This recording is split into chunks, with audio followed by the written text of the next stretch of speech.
profesor.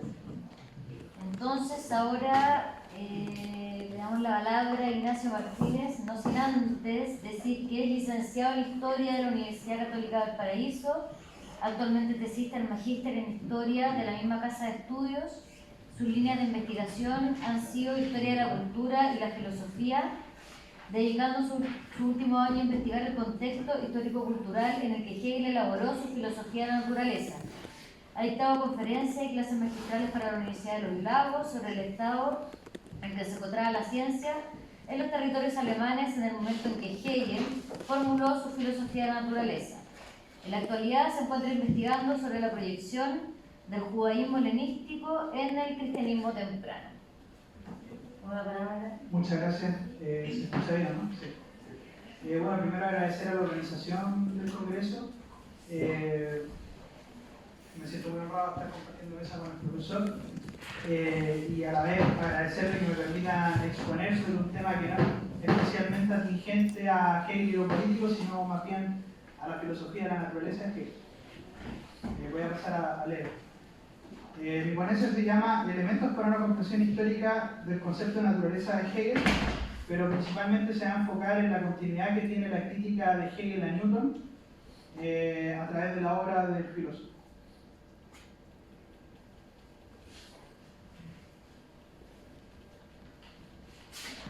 Ha sido el criterio de la exactitud científica el que ha primado sobre el examen histórico de la filosofía de la naturaleza hegeliana. Se ha privilegiado leer la obra de Hegel en busca de sus deficiencias respecto a un criterio correctivo que toma como estándar las concepciones y soluciones del paradigma científico presuntamente vigente en su tiempo. Esto es, el mecanicismo newtoniano. Los críticos contemporáneos a la tesis de habilitación de 1810 se empecinaron en recordar su fracaso en resolver un problema empírico como resultado del reemplazo de la ley de Titius-Bode por una serie numérica contenida en el Timeo de Platón. El barón von Sack, en su crítica demoledora a la tesis, publicada en abril de 1802, señala que, cito, nuestros físicos trascendentales son indignos para desatar la correa de la física newtoniana. Esta última inspira los descubrimientos más brillantes, mientras que los sueños de la naturfilosofía no solo nos han producido el más mínimo descubrimiento, sino los han impedido. Esta refutación empírica y teórica de la propuesta del filósofo fue un catalizador para que enemigos como Jakob Friedrich Fries y el destacado matemático Carl Friedrich Gauss utilizaran la tesis de 1801 como punta de lanza para cuestionar la rigurosidad de la filosofía de la naturaleza hegeliana. Se difundía así el prejuicio de que Hegel, en lo que respecta a la ciencia empírica, impone sus ideas por sobre la evidencia. Sensible a estas críticas, Hegel escribe en la edición de la Enciclopedia de 1817, en tono de autocrítica, que sus intentos por calcular la distancia de los planetas no fueron resueltos satisfactoriamente. El espíritu de estas críticas se trasladó sin solución de continuidad a los comentarios de François de Gant de 1979 y de Wolfgang Neuser de 1986. Los errores de la tesis de 1801 se han utilizado para levantar un juicio general sobre el conjunto de la filosofía de la naturaleza producida entre los siglos XVIII y XIX en los territorios alemanes. Según de Gant, la filosofía de la naturaleza hegeliana sería el punto culmine de todo un ambiente de producción intelectual. Concluye que la filosofía de la naturaleza alemana, o Naturphilosophie, tendría un carácter meramente especulativo en contraste con la eficacia técnica del paradigma mecanicista newtoniano. Para el comentarista, antes que el error empírico acerca del cálculo de la distancia entre Marte y Júpiter, son los errores en la interpretación de la mecánica de Newton a donde deben ir apuntados los datos. Específicamente, su error en la definición de la fuerza centrífuga. Hegel habría erróneamente definido la fuerza centrífuga a partir de dos ejemplos contenidos en la definición quinta de los principios, que estaban destinados a ilustrar el comportamiento inercial de cuerpos sometidos a la fuerza centrípeta. A juicio de Gant, esto invalida casi todas las críticas de Hegel a Newton, agregando que rechazar la mecánica celeste de Newton en 1801 es ir contra todo el movimiento científico contemporáneo e ignorar los logros de todo el siglo XVIII. Por su parte, Neuser agregaba que el error de Hegel, además de una confusión conceptual, estribaba en pretender definir la fuerza centrífuga a partir de ejemplos enmarcados en un sistema de referencia inercial, considerando que cuando nos referimos al movimiento de los planetas, estamos contemplando estáticamente un sistema dinámico. Sin embargo, Neuser consideraría a Hegel que, a partir del examen de las determinaciones físicas verificables, algo más que la pura acción de la fuerza centrípeta debía de ser considerado para explicar la continuidad y regularidad de la órbita de los planetas en torno al Sol. Sin embargo, estos comentarios nos dan mayor peso al hecho de que Hegel haya continuado desarrollando y defendiendo aspectos centrales de su crítica general al mecanicismo newtoniano. La crítica al carácter abstracto e indeterminado de la ley de gravitación universal es parte integral de la argumentación de Hegel en Fuerza y Entendimiento, al tiempo que la definición de la fuerza centrífuga de 1810 es reproducida en el primer libro de la ciencia de la lógica de 1812 y en la nota al parágrafo 266 de la enciclopedia. Desde la perspectiva de una historia intelectual del pensamiento hegeliano, surge el problema de cómo evaluar este empecinamiento de Hegel, considerando lo difundido de las críticas a su tesis de 1801 y su autocrítica de 1817. Habría que preguntarse por cuáles son los aspectos de la tesis de 1801 a las que se refiere su autocrítica de 1817 y, sucesivamente, cuáles son las razones que llevan a Hegel a continuar desarrollando su crítica a Newton si los errores teóricos concernientes a la confusión de la fuerza centrífuga con la inercia eran tan patentes. A lo primero, uno tendría que responder que la autocrítica se refiere específicamente al error de cálculo producto del uso inapropiado de una serie numérica extraída del primero. Lo segundo, exige examinar más de cerca en qué consiste el error de Hegel en lo que concierne a la fuerza centrífuga, ya que sería difícil imputar a Hegel un desconocimiento de la física de Newton, considerando que la ciencia de la lógica dedica una porción importante a revisar el cálculo diferencial de Newton y Leibniz, refiriéndose de manera directa a los aspectos más complejos del pensamiento del físico inglés. Habría que considerar que Hegel, habiendo revisado la obra de Newton, mantuviese sabiendo la confusión entre la fuerza centrífuga e inercia, reproduciéndola en una obra en que se refiere con exactitud a aspectos considerablemente más especializados que las primeras definiciones y corolarios de los principios. El asunto es que el enfoque referido a la exactitud científica omite una serie de factores necesarios para situar históricamente la filosofía de la naturaleza de Hegel. En primer lugar, la crisis general que sufrió el paradigma mecanicista desde mediados del siglo XVIII hasta 1840. Luego de una etapa formativa que va desde mediados del siglo XVI a fines del siglo XVII, la publicación de los Principia de Newton en 1687 gatilla la constitución y estandarización de soluciones, protocolos y parámetros conceptuales para el arco inédito de problemas que había abierto el paradigma y entrado en vigencia. El éxito técnico y la subsecuente difusión exitosa de la física de Newton condujo a un ánimo expansivo, catalizador de un proyecto de exportación de la mecánica a otras áreas distintas de la física. Sin embargo, prontamente, y con niveles fluctuantes de resistencia y educación, se comenzó a evidenciar una progresiva acumulación de anomalías en distintas áreas bajo exploración. Las más patentes se presentaron en el estudio del desarrollo embrionario. La embriología cartesiana y el preformacionismo por ensamblaje fueron intentos de evitar hipótesis que, atribuyendo una tendencia interna al organismo para explicar su desarrollo, violentaran los principios que el paradigma mecanicista había establecido luego del desmantelamiento de la física aristotélica. Entre estos principios está el principio de impacto, que explicaba todo movimiento, la acción y reacción entre corpúsculos indivisibles. La causa de estos intentos estuvo en directa relación con el descubrimiento del pólipo de agua dulce en 1741. Las propiedades del pólipo, capaz no solo de regeneración, sino de constituir dos organismos autónomos una vez cercenados, dotó de realidad empírica a la idea de epigénesis y puso en el tapete la discusión acerca de si era posible considerar que los organismos tuviesen una tendencia interna conducente a su desarrollo. Así, el descubrimiento desató una crisis del paradigma mecanicista. Sin embargo, las investigaciones de esta índole son clausuradas por la difusión exitosa de las críticas kantianas. Cuando digo clausuradas me refiero a que dejó de ser un problema el que los organismos se desarrollaran a partir de su tendencia interna y pasó a ser un dato de la causa de las investigaciones que siguieron continuándose. La teleología de Kant, fundamentada en su crítica a la facultad de juzgar de 1790, admite que de la finalidad de los organismos no podemos predicar juicios fundados sobre objetos empíricos, constatables categórica e intuitivamente, a pesar de que sean necesarios para cohesionar la experiencia sensible del mundo natural. Si bien Kant fue explícito en restringir las explicaciones de corte teleológico a un rol puramente regulativo, su solución tuvo como efecto la transmutación del estatuto del problema del embrión. Para los investigadores posteriores, Blumenbach, Treviranus, Rehn, Killmeyer, el carácter teleológico de los organismos dejó de ser una fuente de anomalías para pasar a formar parte de su concepción general de la naturaleza. En la práctica, estos investigadores vulneraron las restricciones kantianas y atribuyeron un contenido sustantivo al modo en que los organismos gestaban sus diferencias internas. Así, podemos hablar con propiedad de la conformación de un paradigma alternativo para el estudio de los organismos de los territorios alemanes. Es decir, la mecánica ya no operaba como criterio para estudiar los organismos alemanes, de los territorios alemanes.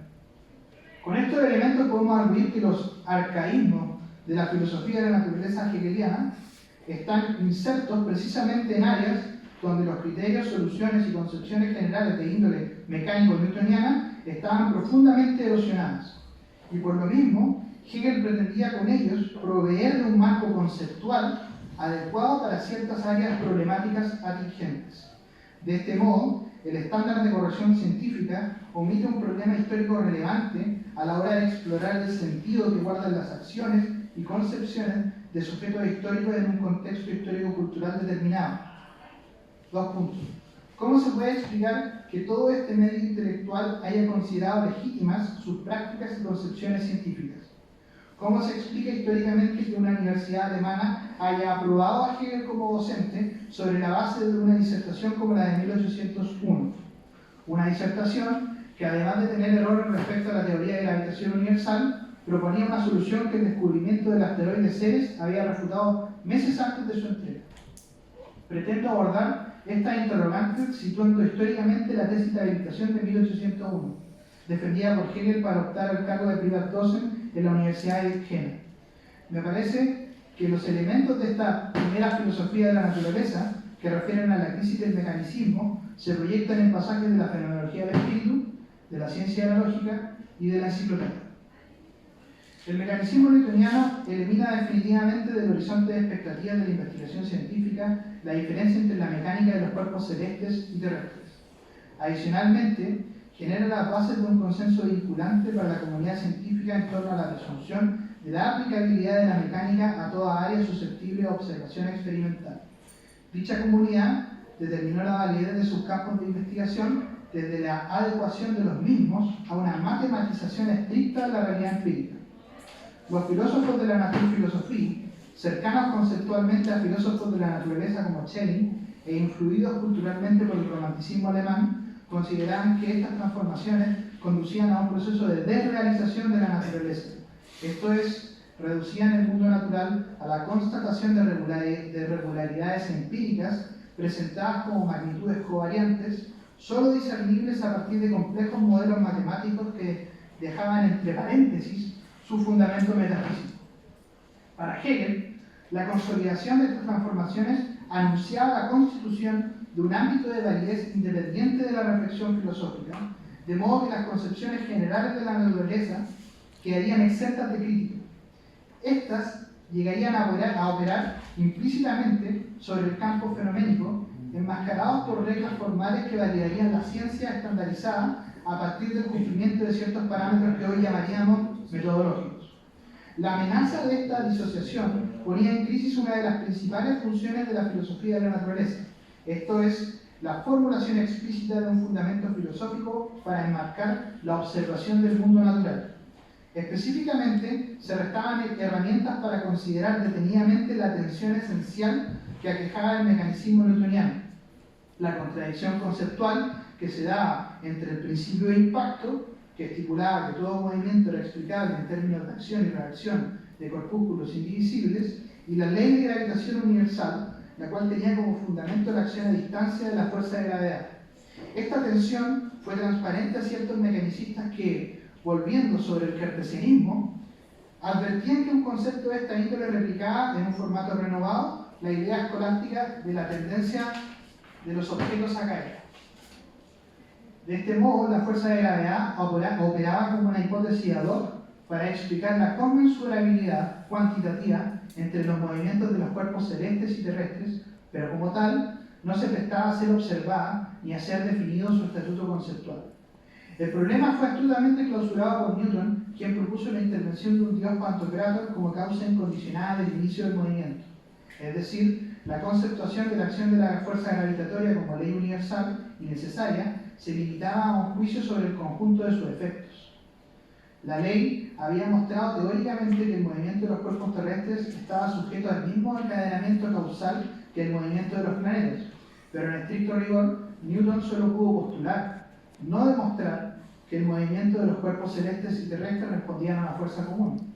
Todo pronunciamiento sustancial acerca de dicha fuerza quedaba fuera del dominio de la física newtoniana. En 1801, a Hegel le interesa criticar esta tensión a partir del esclarecimiento del estatuto conceptual de la relación de la fuerza centrífuga y centrípeta. En un nivel, Hegel critica la contradicción en la que cae Newton al estipular que dichas fuerzas son autónomas, pero una, la centrípeta, contendría la totalidad del movimiento. En otro nivel, a Hegel le importa demostrar que no son realmente fuerzas, ya que la fuerza, o posteriormente el juego de fuerzas, refiere conceptualmente al término medio que expresa los cambios de movimiento que ambas no pueden expresar por sí solas. Hacia 1806, a Hegel ya le era transparente la situación. En Fuerza y Entendimiento, sostiene que la ley de gravitación universal solo corresponde a la primera verdad de la ley, la cual no agota totalmente el fenómeno, ya que tiene la diferencia solo en sí, esto es como diferencia universal y determinada. La ley ordena el movimiento de los cuerpos según la respuesta de su masa, es decir, solo es universal en tanto abstracción indeterminada, pero puesta en conjunción con otras determinaciones de tipo cualitativo, que no están presentes en todos los cuerpos físicos, se revela como una ley entre otras leyes de carácter determinado. En el caso particular de Newton, para Hegel, la ley de gravitación universal no termina de explicar las variaciones de la velocidad de la traslación de los planetas, así como falla en demostrar las leyes de Kepler. Hegel retoma el argumento en 1812, al final del libro del ser de la ciencia de la lógica. Específicamente, en la observación que, bajo el título Aplicación de esta relación, examina el movimiento elíptico de los cuerpos celestes como ejemplo de la naturaleza cualitativa que puede guardar la cuantitatividad de términos puestos en relación, de modo que cada uno, esta es una cita de Hegel, que cada uno alcance entonces a llegar solamente tan lejos como el otro. Sostiene que el movimiento elíptico de los cuerpos celestes es la relación de un todo, constituida, cito, en la diferencia de magnitudes de factores cualitativamente determinados uno frente a otro.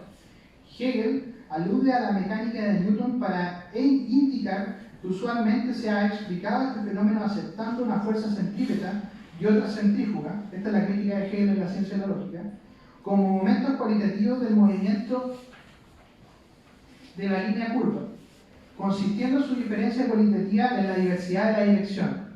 Este texto hace explícitamente la referencia a la tesis de 1801 al indicar: he dilucidado este tema dentro de una disertación anterior y puesto en evidencia lo vano de esta diferencia y de las explicaciones construidas sobre ella.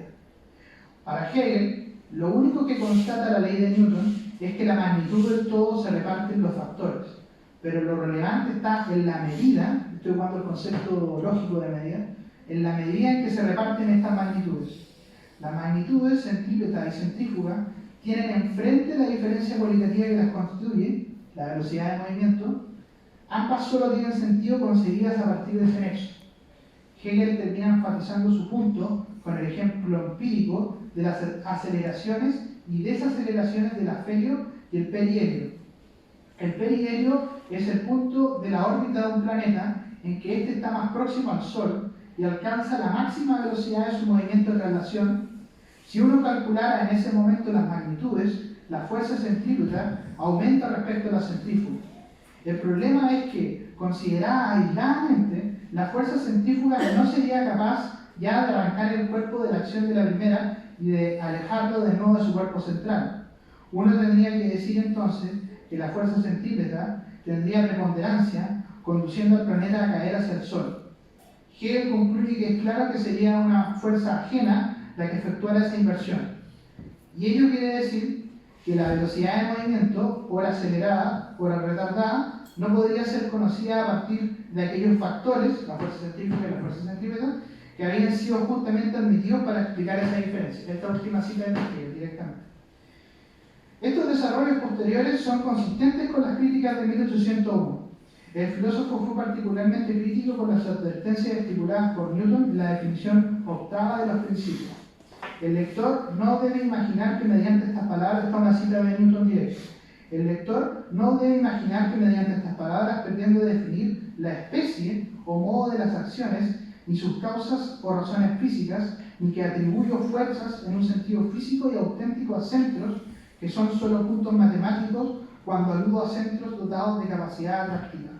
Hegel argumentará que si bien es prudente conservar esta distancia entre modelos matemáticos indeterminados y realidades físicas determinadas, cito, no hay que considerar la matemática en su totalidad como algo puramente ideal o formal, sino como algo real y físico, puesto que las relaciones entre las cantidades, tal y como las matemáticas las exponen, justamente porque son relaciones racionales, son intrínsecas a la naturaleza y cuando son comprendidas son leyes de la naturaleza.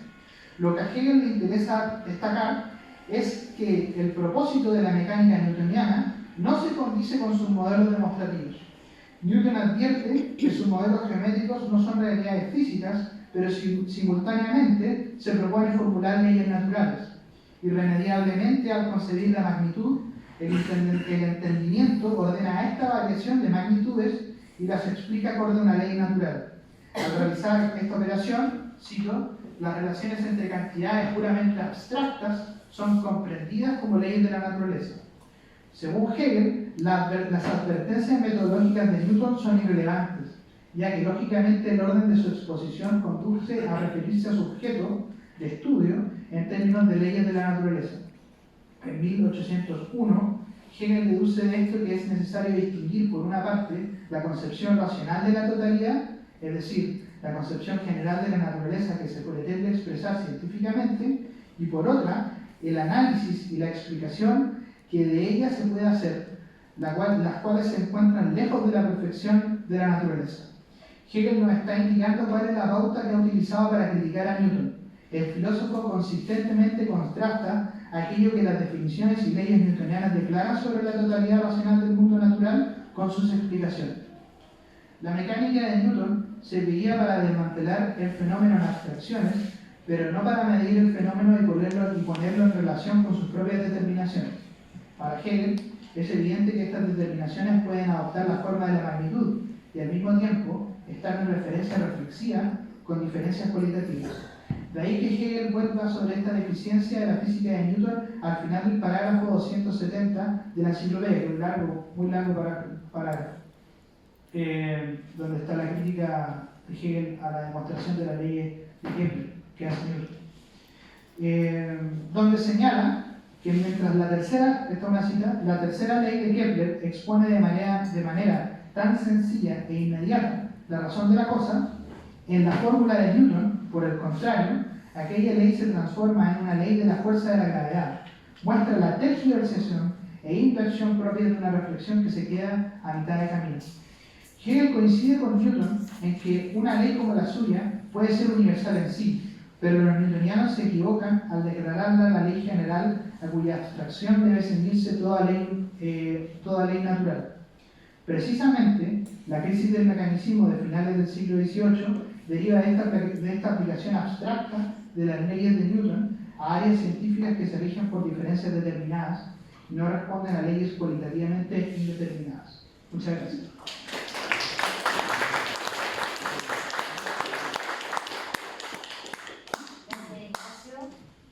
Tenemos unos minutos aún para preguntas, comentarios, lo que quieran. Por acá partieron. Así, vale. ¿Yo? Sí, primero. Bueno, gracias. Ambas ponencias muy interesantes. Profesor Mariano de la Mas. ¿Cómo? Profesora Valeria, ¿cómo te llamas? Oiga, yo me imagino... Ex ayudante, ex alumna. ¿Tantos años? bueno, de formación. Oiga, yo me imagino que todas estas reflexiones usted las pone en relación con el actual proceso constituyente chileno. O sea, estamos expectantes de saber qué opina. Bueno, eso es lo primero, como ver cómo la está encajando ahí. Y lo segundo, breve, es, me interesa sobre todo cómo pensar el elemento revisionista o perfeccionador que tiene la Constitución en sentido amplio, no en sentido estrecho, respecto del espíritu de un pueblo, el espíritu histórico del pueblo, cómo eso se tensiona con el hecho de que esta Constitución tiene que reflejar las costumbres o el modo de ser histórico del mismo pueblo. O sea, cómo articular, que bueno, que creo que es uno de los problemas de nuestro actual proceso constituyente, cómo articular eso, ¿no? Un revisionismo crítico de las costumbres con un adecuado reflejo del ethos del pueblo chileno o cualquiera. Eso. Y una pregunta para el otro ponente, breve también, sobre las matemáticas me interesa, porque sabemos que Hegel, al igual que quizás los románticos, es crítico también del simbolismo matemático, ¿no? O sea, realiza una crítica en la estética y en otros lugares de la formalización de la matemática, ¿no? Justamente porque pareciera que desrealiza la naturaleza, como se decía. Pero después entiendo que se vuelve a una suerte de realce de la matemática por lo que está exponiendo. Entonces, si puedes profundizar en eso, ¿no? En el rol de la matemática en toda esta configuración que además es muy interesante. ¿Qué prefieren? ¿Que juntemos preguntas o contestan? Yo quería contestar porque se me han olvidado después la... Sí. Tiene la ventaja los segundos de que uno elige lo que quiere contestar, pero a veces se me olvida algunas. Entonces, al quiero contestando, obviamente que estaba pensando también en la situación. Hay frases, por ejemplo, en las que sin decir explícitamente, es obvio que hay una referencia. Intentar imponer a un pueblo una constitución que no tenga en cuenta sus tradiciones, su historia, termina en fracaso. Bueno, algo de eso pasó. El intento de alguna manera de cambiar la historia, de refundar Chile o algo así, pasó lo que pasó. También, esto no lo dije, pero cuando pensé en la Constitución de Chile, muchas veces me acordaba de ese capítulo de la filosofía del espíritu de Hegel cuando habla sobre la ley del corazón y el desvarío de la infatuación.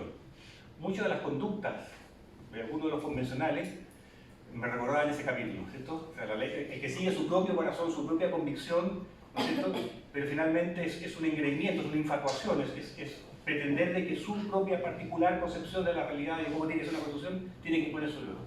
Bueno, y eso pasó un poco. Desgraciadamente hubo concejales que expusieron cabalmente ese desvarío de la infatuación en nombre de su corazón, en nombre de sus convicciones, en fin, o del grupo al que pretendían representar. Bueno, no quiero ahondar más en eso porque puedo herir sensibilidades, pero la otra pregunta tiene que ver con el reflejo. O sea, por una parte tiene que reflejar la realidad del pueblo, ¿no? Volksgeist, diríamos que es el espíritu del pueblo. Y por otra parte tiene que, de alguna manera, hay un elemento revisionista, perfeccionar al pueblo, ¿cierto? Ahí hay una tensión. Esa tensión no la podría relacionar con otra cosa que no dije, pero está en mi apunte. Es la tensión entre el Volksgeist y el Zeitgeist. Hegel habla de estos dos cosas. Una cosa es el espíritu del pueblo y otra cosa es el espíritu del tiempo, ¿no? Lo que la época y la razón en una determinada época demanda. Y puede ser que el grado de desarrollo del Volksgeist, del grado de evolución que haya tenido, el grado de perfección que haya alcanzado el Volksgeist, no coincida con las exigencias de la razón de la Zeitgeist, ¿no? O sea, del tiempo. Entonces uno no saca nada, ¿no es cierto?, con pretender, digamos, aplicar una constitución racional que está a la altura del Zeitgeist, del espíritu del pueblo, a una constitución, a un pueblo, digamos, que no está a esa altura todavía. Intentar imponer, por muy buena que sea, por muy perfecta que sea una constitución racional, a un pueblo que no ha llegado todavía a la madurez como para poder entender, aplicar, comprender ese espíritu, bueno, se produce ahí una tensión. Entonces, no siempre la mejor constitución es la más apropiada para el pueblo que ha llegado a un desarrollo de su espíritu hasta un cierto grado. Entonces, en ese sentido, si bien siempre el espíritu está buscando por su propia naturaleza, por su propia tendencia teológica, la perfección, esa perfección no está alcanzada de la misma manera por todos los pueblos.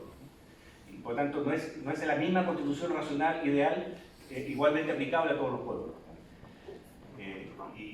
Entonces, en ese sentido, bueno, sí hay que examinar la posibilidad de contentarse con una cosa menos perfecta, de acuerdo al estado de desarrollo del pueblo, que a la constitución más perfecta, porque no va a conseguir su objetivo de hacer mejores a los ciudadanos una constitución perfecta.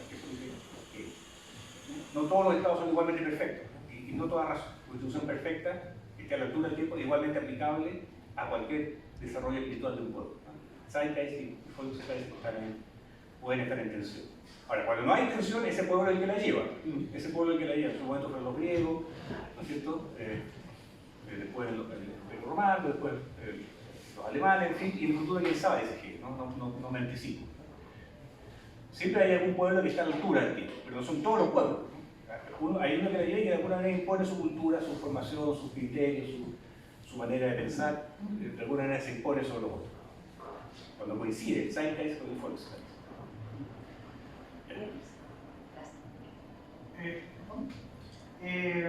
Yo creo que las críticas de Hegel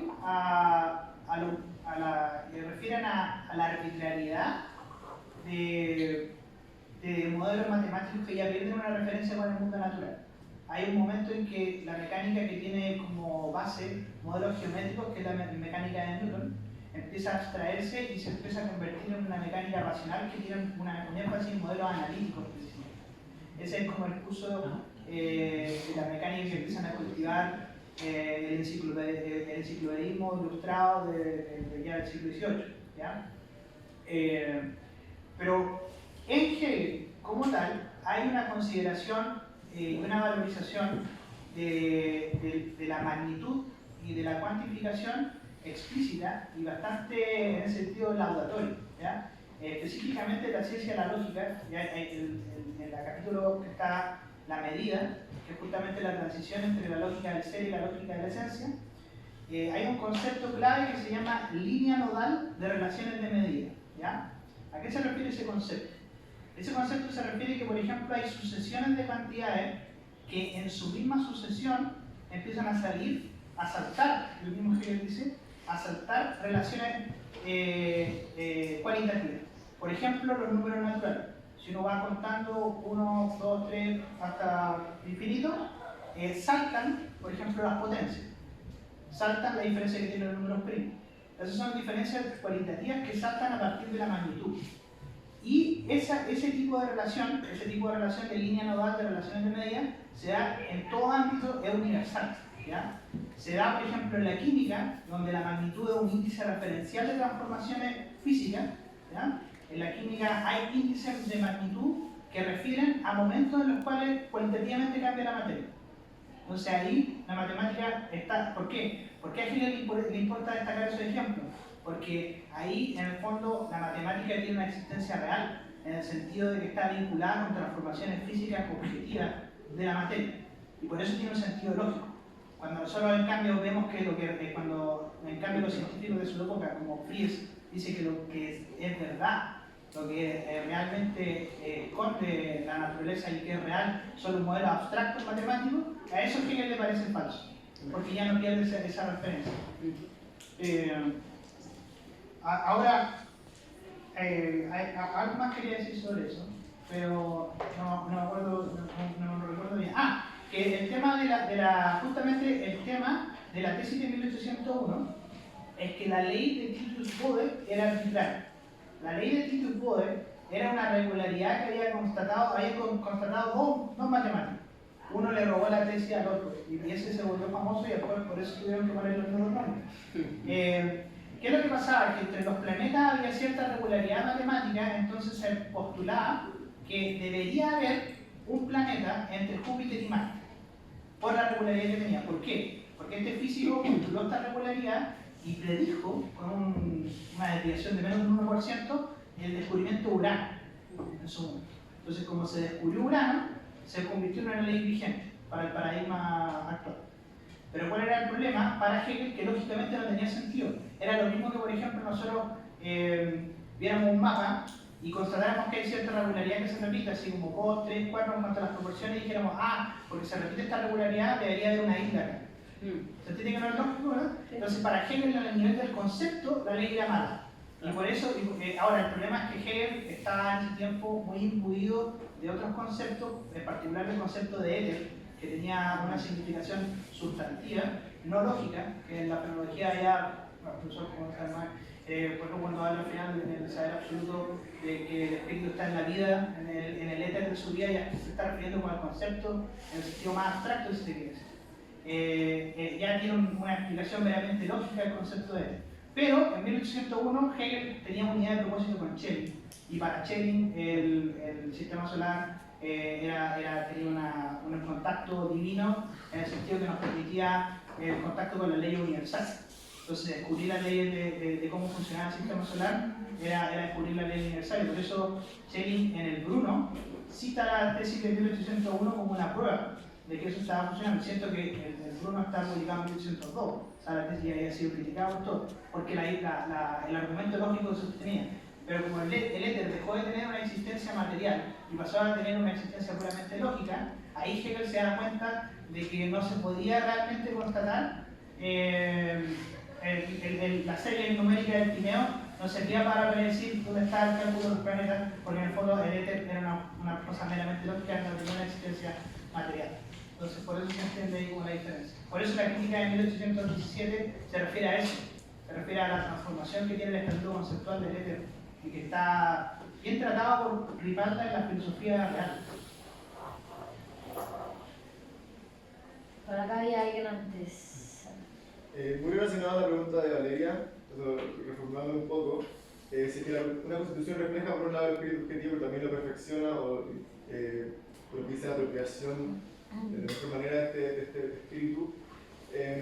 Si es que esa constitución no se puede imponer porque no se condice con el espíritu objetivo actual consciente del pueblo, ¿qué mecanismos se pueden emplear para resolver esas contradicciones internas del pueblo? Porque, o sea, en el caso particular de Chile, todos sabemos que hay contradicciones internas al país que necesitan resolverse, pero claro, ya la constitución no fue un medio. Esto ya extrapolando a un nivel más amplio, más general, ¿de qué mecanismo se sirve ese pueblo para ajustarse más al zeitgeist? Eso quiero saber. O sea, que resuelva el problema de la constitución chilena. No sé por qué me acordé ahora de una frase de Boric, justamente el presidente después justamente del resultado del 4 de septiembre, cuando dijo: la mejor manera de asegurar el fracaso, dijo una cosa así, es pretender adelantarse con la reforma al tiempo en que ellas están, digamos, son apropiadas. Nosotros tratamos de adelantarnos. O sea, ¿cuál es la idea? De que en el fondo no está mal lo que se plantea ahí, pero no es el tiempo, no es el zeitgeist.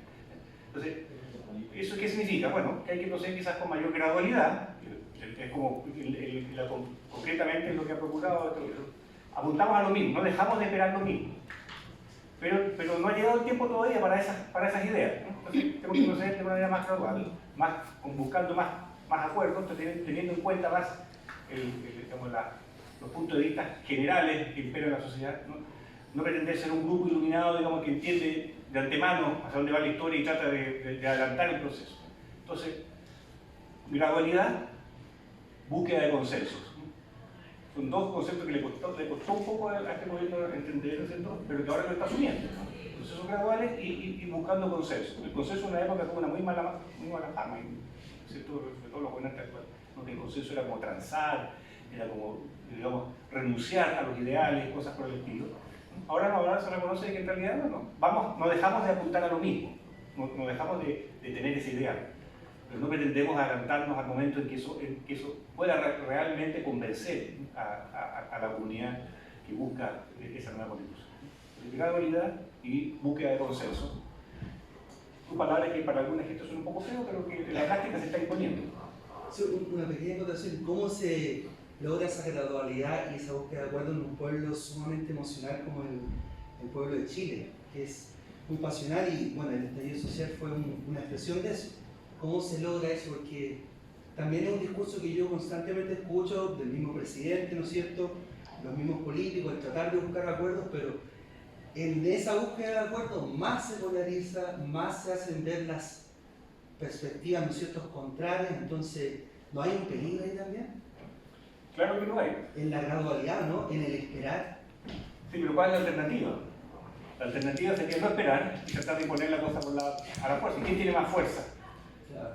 Entonces, eso no termina en nada. Entonces, es cierto que hay peligro, es cierto que las cosas se pueden demorar más de la cuenta, como de hecho está pasando ahora, que la discusión sobre los mecanismos, los procedimientos para la constitución se están demorando mucho.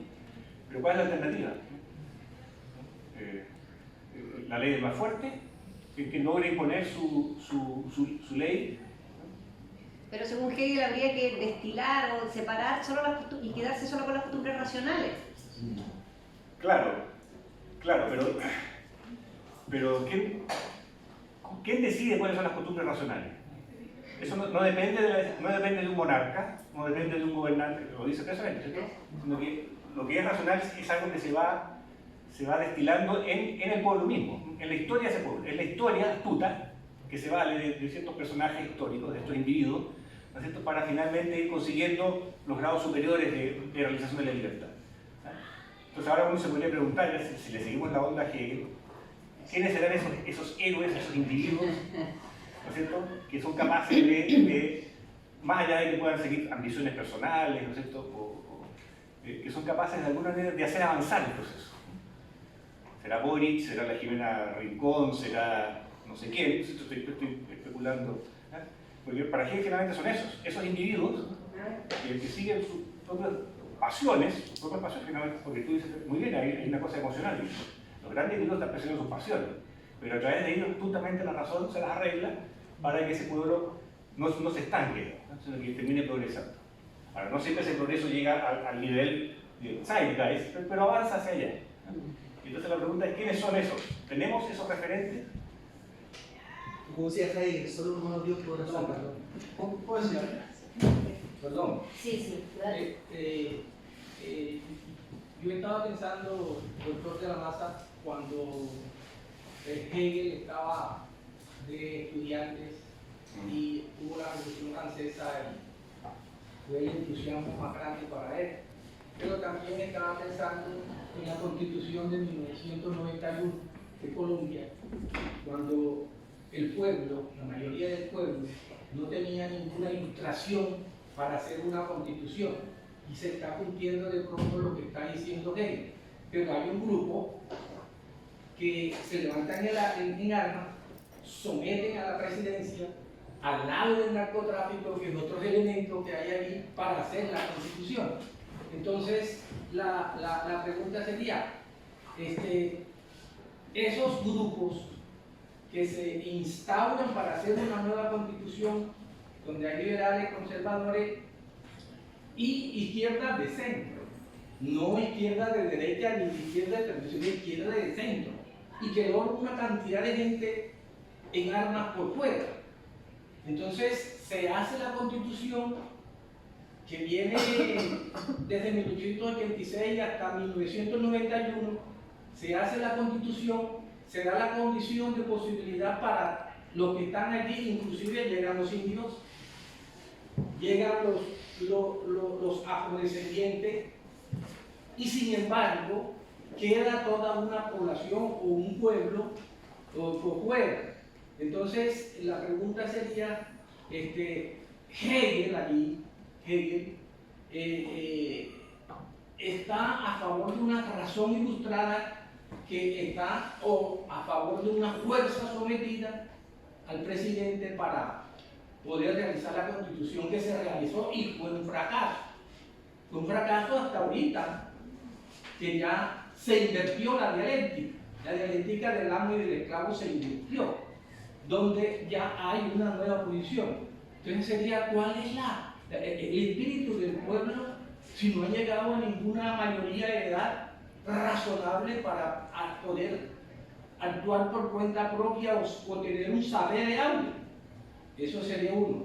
Y por el otro, en el científico, cuando usted estaba hablando 1810, 1801, en Hegel, de acuerdo de la expedición botánica a la América Latina en Colombia, y están los hermanos Humboldt.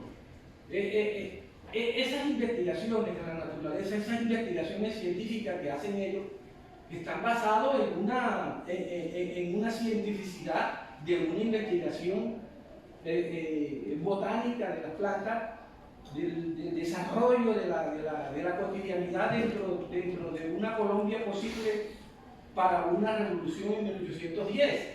Entonces la pregunta es, ¿será que el Hegel no newtoniano allí, en su investigación de la botánica como ciencia experimental, da la posibilidad para una realización del espíritu o de una autoconciencia científica? Lo primero, lo mío, obviamente yo no conozco la historia constitucional de Colombia, así que me refiero al principio general. Hegel dice siempre, cuando se impone por la fuerza una constitución, por muy racional que sea, fracasa. El ejemplo concreto es el de Napoleón en España, entonces, que puso a su hermano ahí como gobernante y trató de imponer su constitución que estaba a la altura del tiempo, teóricamente racional, porque de hecho en otras partes funcionó bien. En España no funcionó porque no calzó con el desarrollo histórico-cultural, con la mentalidad española. Pero eso vale en general, o sea, cuando se impone por la fuerza, por grupos que de alguna manera logran desplazar a otros, no fracasa. Pero ese también hay excepciones. También hay grandes personalidades. Yo me recuerdo que menciona a Carlos Magno, por ejemplo, no es una constitución escrita, pero sí la buena que organiza el mundo feudal medieval. Carlos Magno no tuvo en cuenta las distintas tradiciones que había y sin embargo logró por su agudeza, por su grandeza, por su poder de estar a la altura de lo que existía, logró armar una sociedad bien organizada. Y eso ha pasado excepcionalmente en algunas partes, cuando le apunta el gran héroe, el gran sujeto, ¿no es cierto? Pero esa es la excepción. O sea, normalmente no resulta el intento de imponer racionalmente una constitución que no tenga en cuenta las formas de pensar, las formas de sentir, las tradiciones, las costumbres de ese pueblo. Así que me temo que si es así como tú dices, él no tiene un buen destino en la constitución colombiana, pero eso, si es así como tú dices, supongo, tiene realmente una especie de disposición de grupos, incluso con narcotraficantes. Estarían fregados, pero no.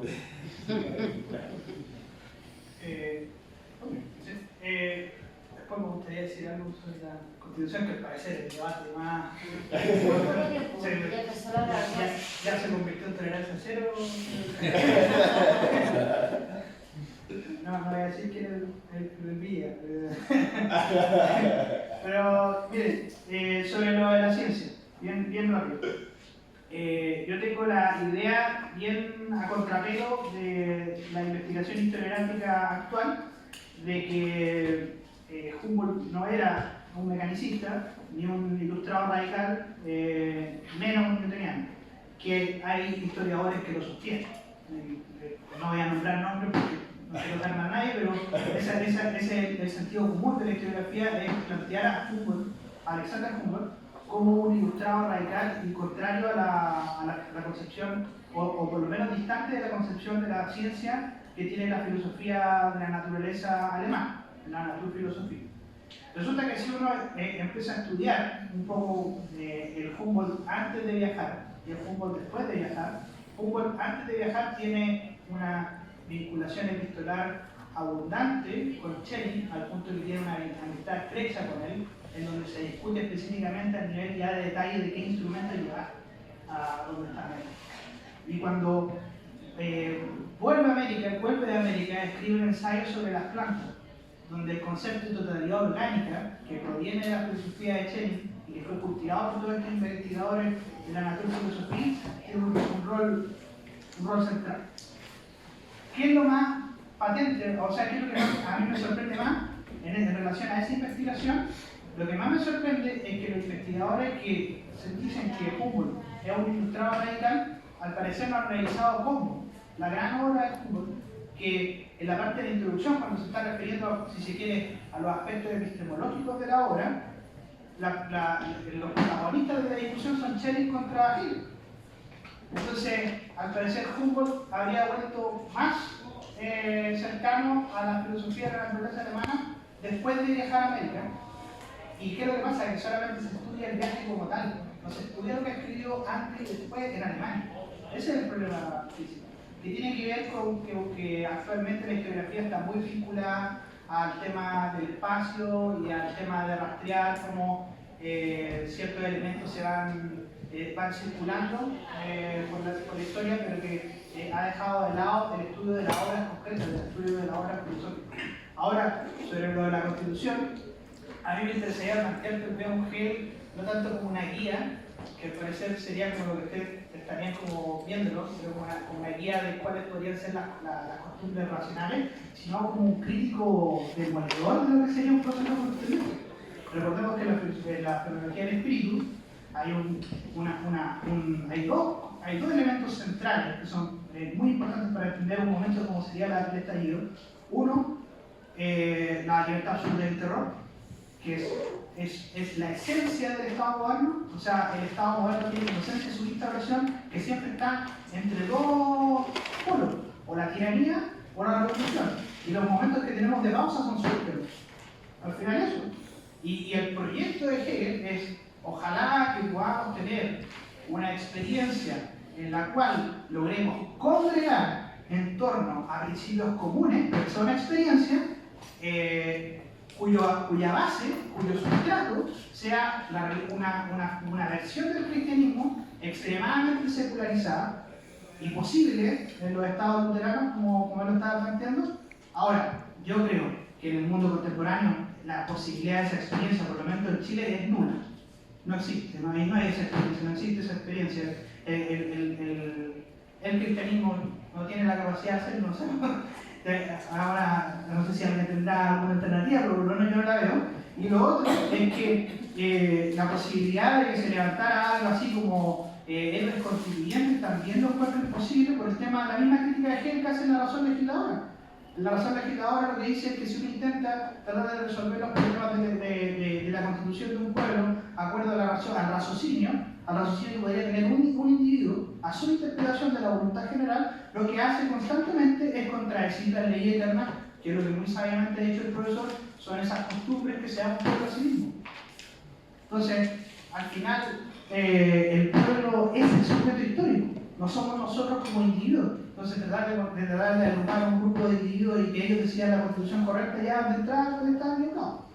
Porque no hay una experiencia concreta. Si distinto hubiese sido, si hubiésemos armado cabildo, si hubiesen elegido orgánicamente, hubiesen sido profesores de historia, como yo, filósofo, profesor, y aquí hubiésemos tenido una constituyente con médicos, con doctores que trabajan el día a día en Chile, y no con actores de la era Sabatini, y celebridades, y distintas cosas, y la tiempo y muchos de esos constituyentes también piensan y son representantes del pueblo. Claro, pero al final terminaron siendo terminaron siendo figuras individuales, no representaron el espíritu universal, se mencionaba algo así. Mira, entonces. Ya. Yo quiero decir algo.